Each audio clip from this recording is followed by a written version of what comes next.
Hi there guys, I'm Nikhil from Notion Hub, and in this video, I'll be showing you the most important tips and tricks for your Vivo V20 Pro. By the way, I'll also be making a dedicated video for the best feature section where I'll be talking about all the features offered by this phone. So definitely check out that video as well, link will be in the description.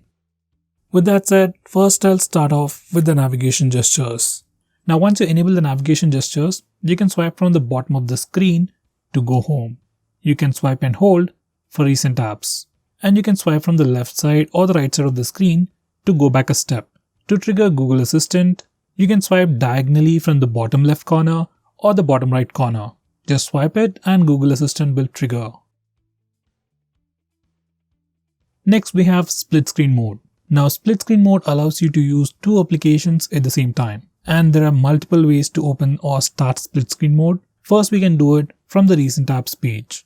Just go to the recent apps page and click on the app icon and select open split screen mode. Then the current application will open up in the top window. Then you can select the secondary application from the list below, or you can go to the home screen and then select the secondary application. Another way to start split screen mode is from the notification toggles. Just go to the notification toggles and click on split screen and you'll enter the split screen mode. The third way is using a gesture. On this phone we have a 3-finger gesture to quickly open the split screen mode. On any compatible application, you just need to swipe up using 3 fingers and you'll open the split screen mode. Very few phones out there offer this particular feature and it works really well. Next, we are going to talk about small window. Now this feature allows you to open applications in a smaller window. You can do that directly from the recent apps page. Go to the recent apps, click on the app icon and click on open in a small window. Once you do that, that particular application will open up in a floating window. You can move it around, you can resize it, you can minimize it into a pop-up bubble. When you click on the bubble, it opens up in a mini window. Next, we also have the option to maximize the app to full screen or close it. By the way, we can only use one application in mini window and we can't use it along with split screen mode. Next, I'm going to show you different ways to take screenshots on your phone. First way is using the buttons. You can just press the volume down and power button both at the same time to take a screenshot. Next, we also have the 3-finger screenshot gesture on this phone. It's enabled by default. If it doesn't work, you can just enable it. Now this is how it works. Once you enable this feature, just swipe down using 3 fingers and you'll be able to take a screenshot. It's very simple and it's very handy. Next, I'm going to show you how to take long screenshots. To take a longer screenshot, first you need to take a regular screenshot. You can either use the buttons or the gesture. Now once you take a screenshot, you get a preview and from here, click on long screenshot button. And then your phone will automatically take a longer screenshot. Now besides all this, we also have a feature called S Capture on this phone, which offers tons of features related to taking screenshots. You can access it from the notification toggles. From here, you can take a long screenshot, a rectangular screenshot where we can just crop the preview screen. We can take funny screenshots. In that we have shaped screenshots where we can take screenshots in different shapes. We have lasso screenshots where you can just draw a shape on the screen and you'll get that exact screenshot. We also have doodle screenshots where you can doodle on the screen and it's captured as a screenshot. We can also record animations, that's basically recording the entire screen or just part of the screen. You can record it for 15 seconds and save it as a GIF. Next we have the regular screen recording where we can record the entire screen for a prolonged period of time. Next we have eye protection mode. Now using phones or computer displays late at night will affect our sleep because of the blue light emitted by the display. So to prevent that, we have this feature called eye protection mode on your phone, which puts a warm tint on the screen. You can enable it from the toggles or from the display settings, and you can also schedule it to automatically turn on and turn off. We can also change the intensity of this warm tint. I would personally recommend you to use it right from today. Next we have bubbles for chat conversations. Now this is another feature that really doesn't work, but it's a pretty cool feature overall. Once you enable this feature, every time you get a message from apps like Messages or even WhatsApp, conversations will appear as floating icons on top of other applications. Currently, this feature only works with few apps and we can't even choose which apps either. As I've said, it's not working that well, but it's a pretty cool feature and might be fixed in the future updates. Next, I'm going to show you how you can lock applications on your phone. Now this is a built-in feature. You don't need to install any third-party application to do that, and you can lock any of these applications on your phone. By the way, you can unlock these locked applications either with a password, face unlock, or even with a fingerprint scanner. You can configure all that from settings. It's a pretty cool feature that comes built with the phone. Next, I'm going to show you how you can hide applications on your phone. So some people might want to hide applications instead of just locking them. So you can do that on this phone. Once again, it's an inbuilt feature and you don't need to install any third-party application. Now, once you hide these applications, they won't be visible in the recent tabs or even in the app drawer, and you can't even access them from the Play Store. While you're using this hidden application, it will appear in the recent tabs, and once you remove it from the recent tabs, that application will hide once again. Now, to access these hidden applications, there are two ways to do it. Now, the first way to access these hidden applications is from the home screen. Once you've enabled this particular toggle, you can just swipe up using two fingers on the home screen to access the hidden applications. Another way to see these hidden applications is under the Hidden Apps feature. You can access them from here. By the way, you need to enter the specific password, fingerprint or facial data to once again view those hidden applications. Next, we have a feature called Global Search on this phone, which is enabled by default. On your home screen, you can just do a swipe down gesture to bring up global search. Now from this single place, you can search for applications, contacts, messages, files, settings, calendar events, notes, and even App Store. So you just need to search and you'll get results from all these different places. It's pretty helpful and it's pretty similar to the feature on iOS. Next, we have a brand new feature on this phone which allows us to use live wallpapers on lock screen and home screen. And this is how you can do it.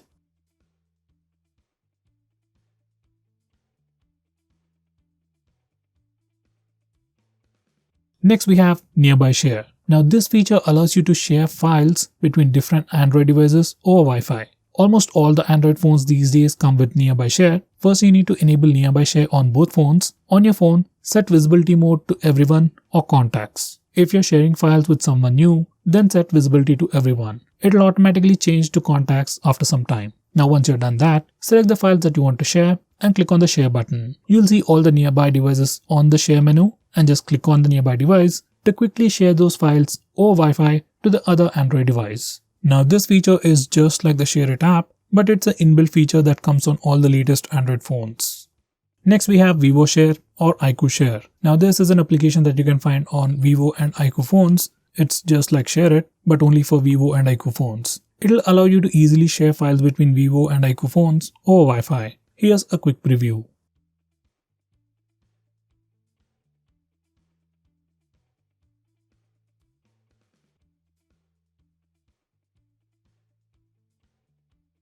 Next, we have Easy Share. Now this is another sharing application, once again which works like Share It. But you can download it on other phones from the Play Store. Once again, this application allows you to share files or Wi-Fi between two different Android devices very easily. Best part about this application, there are no ads.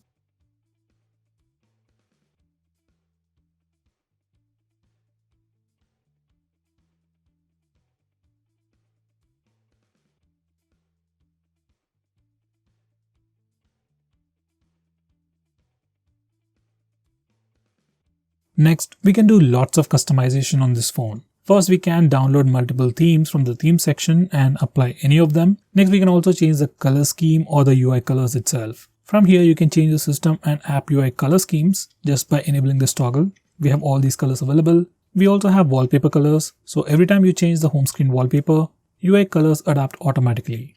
This particular color adaptation applies only to the compatible applications.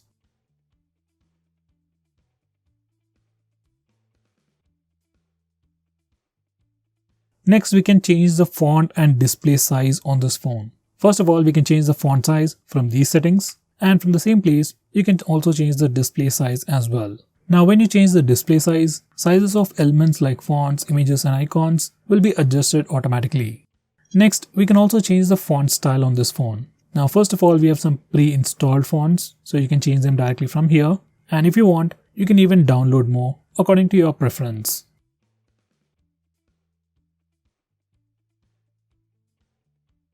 Next, we have notification history. Now, once you enable this particular feature, all the notifications that you get will be recorded in the notification history place. So even if you accidentally dismiss a notification from your notification bar, you can still find them in the notification history panel. I would definitely recommend you to use this feature.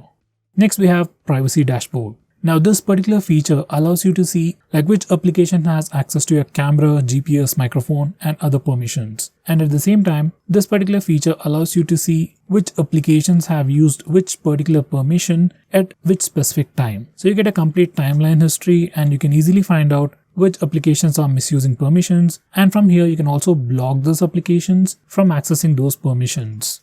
Next we have a very important security feature called app pinning. Now this is very important if you're someone who often lends your phone to some other stranger or even your friends. Now once you enable this toggle, you will be able to pin applications from the recent apps page. Once you pin an application, you can't go to the home screen, open camera app or open the gallery application. So it improves the security a lot. To unpin an application or to close the app, from the navigation gestures, you can just swipe up from the bottom twice and it takes you to the lock screen, and once you enter the password, that application will be unpinned. If you're using navigation buttons, you can press and hold back button and recent apps button and it will take you to the lock screen. Once again, you can unlock the phone to unpin the application.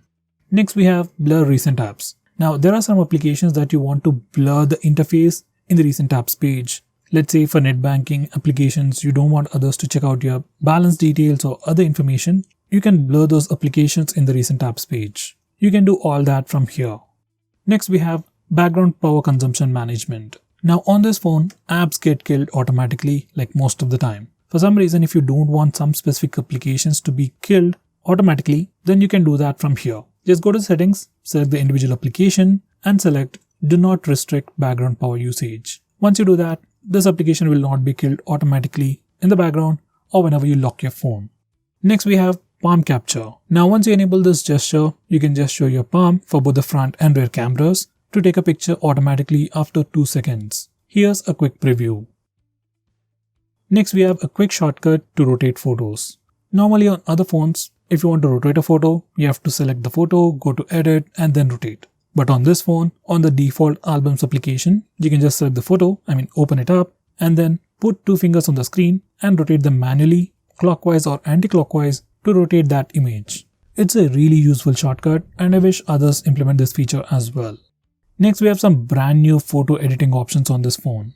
Now once again, to use these editing options, we need to open the albums application. Just select the application, go to edit and we have tons of photo editing tools. Out of them all, you might be interested in Object Eraser, where you can erase some objects in the photo. It is still in the beginning phase, but this particular feature works really well.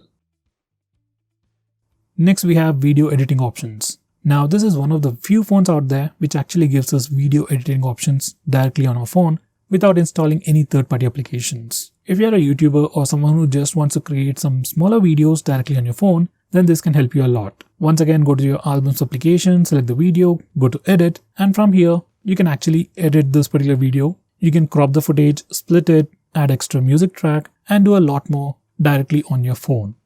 Next, we have video compression option. Now this is another unique feature that I found on this phone. Basically, this feature allows you to compress a video all the way from 1080p to 480p. Let's say you want to share a video with your friend, but at a reduced size.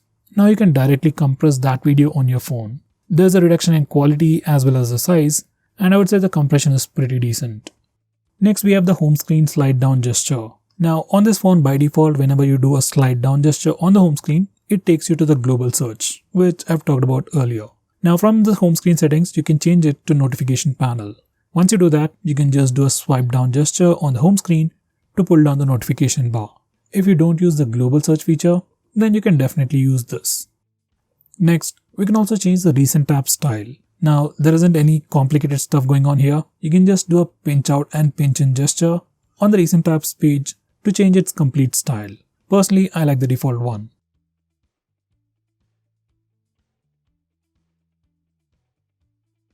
Next, we have Ultra Game Mode. Now, there's a dedicated video where I talk about all the features offered by this mode, but to give you a gist, once you enable the Ultra Game Mode, you get to see a game sidebar whenever you play a game. Now from this game sidebar, you get tons of options. You got the esport mode, autoplay with screen off for games like PUBG. We got frame rate priority, you can block notifications, you can record the screen, take screenshots.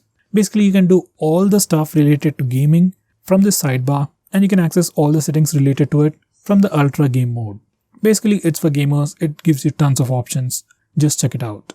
These are some quick tips if you use Face Unlock. In the face unlock settings, make sure to enable fill light option so that whenever you are using face unlock feature in low lighting conditions, display brightness goes up to improve face unlock speeds.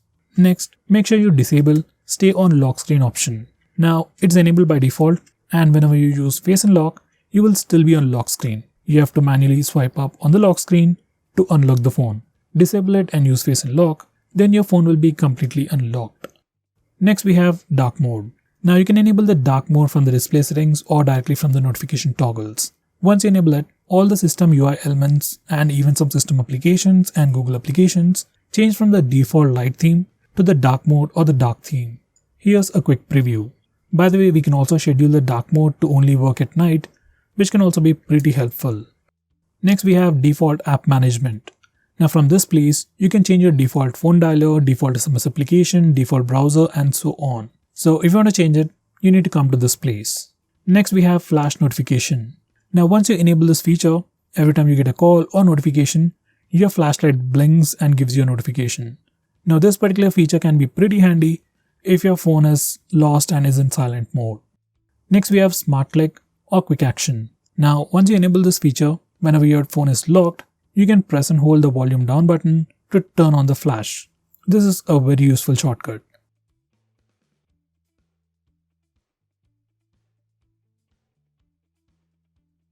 Next, we can also display the battery percentage directly on the status bar. If you want to do that, just enable this toggle. Next, we can also display the network usage on the status bar, like how much you're downloading and how much you're uploading. You can check out all that information on the status bar just by enabling this toggle. Next, I'm going to show you how to disable the lock screen carousel or the lock screen poster. Now, on your phone, whenever you go to the lock screen, do you see a different wallpaper every time? If you don't like this particular feature, you need to disable the lock screen carousel or the lock screen poster from the lock screen settings. And this is how you can do it. Just disable the toggle to have a static lock screen wallpaper. So guys, these are the most important tips and tricks for your phone. If I missed out on anything important, do let me know by commenting below this video. With that said, this is Nikhil signing off.